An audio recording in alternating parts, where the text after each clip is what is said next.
So we just finished a really great event at our Ambition offices together with our friends at Man Bites Dog on the science of storytelling. Thought it would be useful to provide a quick summary on what we covered today for those people that couldn't make it. So Ali, do you want to give some context to the discussion? Yeah, we talked about how stories are a way of really structuring information to engage our emotions, and we're really hardwired to absorb ideas that are interesting. There's a core of a range of neurochemicals that are elevated when we hear stories. So our brains literally light up when we hear stories. So we also talked about, stories are a fundamental part of what it is to be a human being. It's part of our basic biology. But as well as engaging people through our emotions, we also talked about using substantive data to engage people's intellect as part of that. So, and we touched on this thought leadership equation, that the idea of having ideas plus data is thought leadership. So yeah, having that strong core idea backed up by data.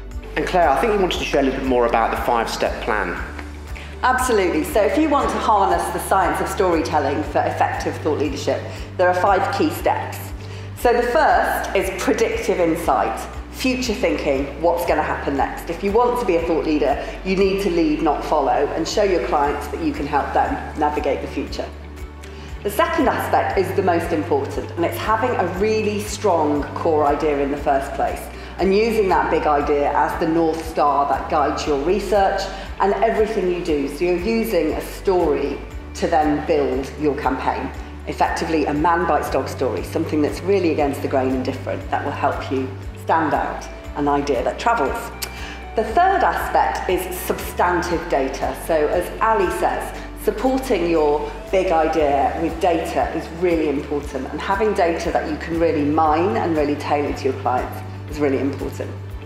The fourth aspect is alignment with your strategy. So thinking about what are the services that you really want to sell in order to connect those services to your big idea for business development purposes. And then the fifth and most important aspect is thinking about the activation. How are you going to win attention? How are you going to win sales?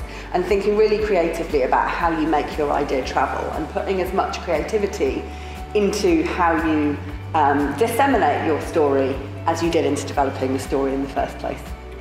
Thanks so much, Ali and Claire. I know both of you would be delighted to continue this conversation, so we've provided their contact details in the description below, so feel free to reach out directly and stay tuned for future events.